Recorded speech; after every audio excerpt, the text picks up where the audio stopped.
Today's video is sponsored by Dashlane. In recent years, Facebook has become known as one of the websites where there's a lot of political and social misinformation floating around. Among younger people, it's sort of being referred to as a website for old people because of the lack of engaging content. You know, you get on there and your grandma posts a troll face meme or something like that, and it just isn't something that really, I guess, captivates young people like it did maybe a decade ago. However, Facebook has a darker and more sinister secret going on that got exposed by a former employee that fits in perfectly with a lot of those misinformation headlines that we've seen as time goes on. Now, you may or may not be aware of the Cambridge Analytica scandal, which, to summarize as quickly as possible, was a data leak in 2018 where Facebook users' personal information and data through the website was collected without their knowledge or consent by a company called Cambridge Analytica. They created a survey that hundreds of thousands of users on the website would take for what was called, quote, academic use. But it turns out this survey then collected information about not only the participants, but millions of Facebook friends that were connected to people who were taking this survey, which was then used for political reasons, including advertisements for Ted Cruz's 2016 campaign that cost over $5.8 million,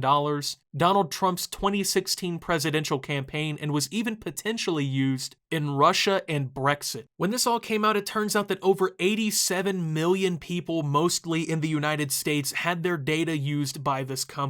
So this scandal has been a pretty big scar for Facebook. There was a lot of criticism against the company for it, and even congressional hearings that went notoriously bad, because as it turns out, 62-year-old men usually don't have the best technological literacy. However, more information has come out about Facebook's failure to keep user data safe and secure, and it even pits them as the bad guy in a situation that perhaps could have been avoided entirely, if not at least controlled. And the best way to control your online life is with the use of Dashlane. Dashlane is a secure, easy-to-use, everyday tool for your PC, phone, or tablet. Dashlane saves you time online by auto-generating your passwords to make them safer, and stores all of them for a more simple login process. With Dashlane, you don't need to spend time manually resetting passwords or entering in your credit card and personal information. It just works with 2 clicks. On top of storing your digital information, Dashlane has a built-in VPN to protect you from being tracked online. Dashlane's encryption makes it one of the safest ways to store your digital information and makes your life easier. You can try Dashlane for free on your first device at dashlane.com/Optimus. And if you decide to upgrade to premium to use Dashlane everywhere, you can use my code Optimus for 10% off. A recent whistleblower report from an ex-Facebook employee alleges that the company, quote, ignored or was slow to act on evidence that fake accounts on its platform had been undermining elections and political affairs around the world, using examples of heads of government and political parties globally to substantiate the claims. The 6,600-word memo alleges that political parties in Azerbaijan and Honduras used fake accounts and misrepresentations to sway public opinion on Facebook, and nations such as India, Spain, Ukraine, Bolivia, Ecuador, and Brazil saw political parties attempt to boost or undermine political outcomes. The ex-employee stated that, quote, in the 3 years I spent at Facebook, I found multiple blatant attempts by foreign national governments to abuse our platform on vast scales to mislead their own citizenry and caused international news on multiple occasions. According to her LinkedIn profile, she worked as a data scientist at Facebook's site integrity fake engagement team dealing with bots influencing elections. She went on to claim that, quote, I have personally made decisions that affected national presidents without oversight and taken action to enforce against so many prominent politicians that I've lost count. Here is a list, I guess, of some of the shocking allegations in the memo. During a coordinated campaign in Honduras that apparently used thousands of fake assets to boost President Juan Orlando Hernandez on a massive scale, Facebook took 9 months to begin taking any action, allowing political dishonesty to run rampant for nearly a year. Just 2 weeks after the company cracked down, the campaign came back to their platform in July and is apparently still active on the platform. The ruling party of Azerbaijan had been using thousands of fake assets to publicly undermine the political opposition of the country. 1 full year after the whistleblower reported the activity, Facebook began investigating it, which is apparently still ongoing. The whistleblower helped remove nearly 10.5 million fake reactions and fans from extremely popular Brazilian and United States politicians during the 2018 elections. A NATO researcher approached Facebook in February of 2019 to inform them that he had, quote, obtained Russian activity on a high-profile U.S. political figure that we did not catch. The whistleblower immediately removed this activity. Scripted activity was discovered in Ukraine supporting former Prime Minister Yulia Tymoshenko, I believe, and a former presidential candidate along with Vladimir Groisman, former prime minister and ally of the former president Petro Poroshenko. The whistleblower claimed that the only major group unaffected was that of Vladimir Zelensky, current Ukrainian president. Suspicious activity was detected in Bolivia and Ecuador, but was not prioritized in the whistleblower's workload, as she claimed that, quote, the amount of power that she held as a mid-level employee to make decisions about national political outcomes in such countries took a toll on her health. Coordinated manipulation on the Spanish Health Ministry's Facebook page was detected during the heat of the COVID-19 pandemic, which even acted on global targets, including the United States. The whistleblower helped discover and delete 672,000 false accounts tied to this.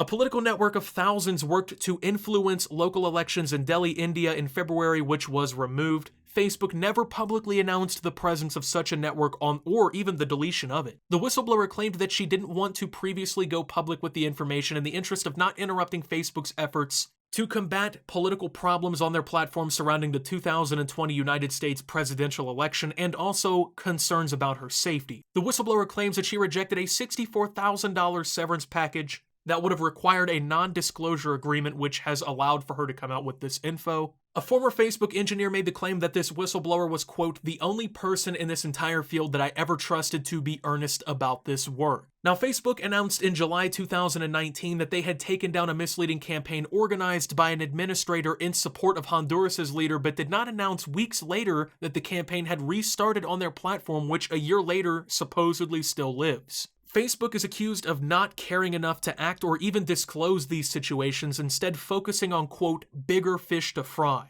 Facebook even is accused of standing idly as false flags by spam accounts help take down human rights activist pages, taking weeks in certain instances to even try to recover their profiles, which are being falsely taken down. Now, to be clear, these claims are far from out there. Facebook has become known for the amount of political misinformation and election swaying that takes place on their platform, and immediately after the 2016 US elections, questions were already being raised about the possibility of Russia and other global governments using the platform to sway public opinion of presidential candidates in the United States. Since then, it has been a constant political news cycle in the United States, and government investigations into the allegations have proven that Russian assets have been used to try and use social media as a tool to mislead the American general public. Facebook has made the claim that they're doing much more to try and prevent this targeting and misinformation, but according to this whistleblowing memo, it would appear that Facebook is watching mostly idle as this issue stems globally. I mean, given past events, I'd say the chances that this all is fake is pretty slim. It's completely within reality to say that Facebook would do something like this, and if true, should only highlight the issues that social media